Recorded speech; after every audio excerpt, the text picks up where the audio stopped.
Hello. I just wanted to quickly say hi, which I just did, so hi. I wanted to tell you some of the topics that I may do in some video blogs, only if you guys are interested, so just very quickly. Obviously I did the one about meltdowns. Some of the other topics I was thinking of maybe doing some blogs on was communication difficulties and feelings of being misunderstood, as that can be a trigger for meltdowns, and that's one of the biggest triggers that I have meltdowns, and I completely forgot to say it, so duh. Special interests and obsessions I want to talk about. Maybe do a blog on that, so if some of you can share some of yours, that would be amazing. One of my special interests and obsessions that I do people's heads in with is Doctor Who, to the point where I got myself a tattoo, Doctor Who, yeah, and the TARDIS, and I had a Doctor Who themed wedding, so like I absolutely love it. Anyway, so moving on. Oh yeah, and my little boy, he's obsessed with a band called Tame Impala. They're an Australian psychedelic rock band that I love, but he's like obsessed with them. So I was also thinking about doing maybe a few blogs on what it was like being diagnosed as an adult, because I was diagnosed as an adult with Asperger's or high functioning autism, and that was when I was 27.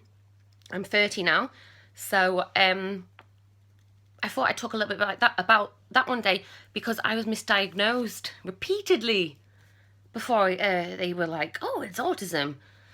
I thought it'd be cool to do a blog on how we play, so and how we show signs of affection as well, because I show signs of affection in a way which isn't really typical. So I squish people.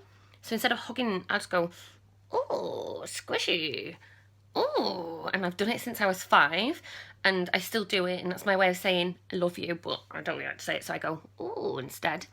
I was thinking about doing a blog on why I pick the skin around my fingers. I'm sure some of you have noticed this. It's really ugly and horrible, so I can't actually believe I'm showing you my hands, so please be okay about it. I don't care anyway, it's fine. Blah. Yeah, so skin picking can be known as dermatillomania. I think I said that right. But neurotypical people can also have it. It's not exclusive to people with autism. But I see skin picking rather than a self-harm behaviour. I now see it as a sensory-seeking activity, because I've been doing this since I was 8 years old, and I still do it. I was going to do a blog as well about Frank, his journey, and do a little bit about his severe autism. I was going to do a blog about high-functioning Asperger's and the differences on the spectrum, and the reason that I want to kind of cover that is because autism is a really confusing, massive topic. So yeah, that's just some of my ideas. I'll put them in a list below. If you've got some topics which you think you would like to be covered, or you think you wouldn't mind a blog being made on, then let me know. Post me a message or send me a comment.